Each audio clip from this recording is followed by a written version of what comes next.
Hello friends, welcome in another video. আজকে আমরা biology sample 38 discuss করব। তো চলো শুরু করা যাক। কী বলেছে? কলাকোষে উৎপন্ন কার্বন ডাইঅক্সাইড রক্ত দ্বারা পরিবাহিত হয়ে ফুসফুসে আসে রক্তরস ও আরবিসি দ্বারা। দ্বিতীয় হৃদধ্বনি উৎপন্ন হয় যখন অর্ধচন্দ্রাকৃতি কপাটিকাগুলি বন্ধ হয়। নিচের কোন জোটটি সঠিক? হ্যাভারসিয়ান ডাক্ট তরুণাস্থি রিভার্স ট্রান্সক্রিপশন পদ্ধতিতে সাহায্য করে ডিএনএ নির্ভর আরএনএ পলিমারেজ।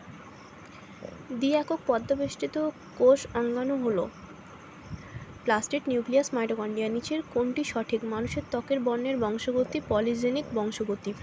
হেপারিন হলো যকৃৎ থেকে ক্ষরিত এক প্রকার অ্যান্টিকোয়াগুলেন্ট যা প্রথমবিনকে থ্রম্বিনে পরিণত হতে বাধা দেয়।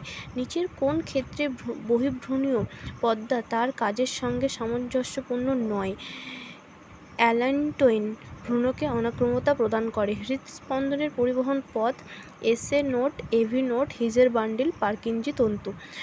প্রণোদিত প্রজননের জন্য পিটুইটারি গ্রন্থি সংরক্ষিত করা হয় অ্যাবসোলিউট অ্যালকোহল। একটি এক্সিটু সংরক্ষণের উদাহরণ হলো ক্রায়ো সংরক্ষণ। ধানের ক্ষেত্রে সর্বাপেক্ষা কার্যকারী জৈব সার হলো অ্যাজোলা পিনেটা। এডিএইচের প্রভাবে মানুষের দেহে কী ধরনের মূত্র উৎপন্ন হয়? অল্প পরিমাণে গাঢ় মূত্র। এমআরএনএর 5-AUGGCCUCC3- এ কী অ্যামাইনো অ্যাসিড সংযোজিত হতে পারে? মেট এলাসার। ক্লোনিংয়ের অর্থ হলো জিনোটাইপ সংরক্ষণ। ক্যাটাগরি 2 কী বলেছে? সিফিলিসের লক্ষণ হলো জনন অঙ্গে ঘা, মুখের চারপাশে ঘা। একলিঙ্গ ফুলের ক্ষেত্রে কোনগুলি সঠিক নয়?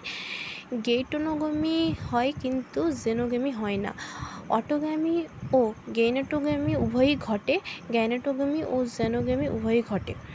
নিচের কোন বক্তব্যগুলি সঠিক নয়? সমস্ত উদ্ভিদ প্রাণী কোষ হলো টোটিপোটেন্ট। স্তন্যপায়ী প্রাণীদের এমব্রায়োজেনেসিসের সময় ফুলকায় উপস্থিতি দেখা যায় না। স্টেম কোষ হলো বিশেষ ধরনের কোষ।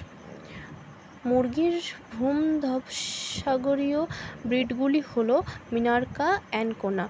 নিচের সঠিক তথ্যগুলি হলো ব্যাসিলাস থ্রুজেনেসিস হলো একটি মাইক্রোবিয়াল কীটনাশক, অ্যাজোলা এক ধরনের পরজীবী।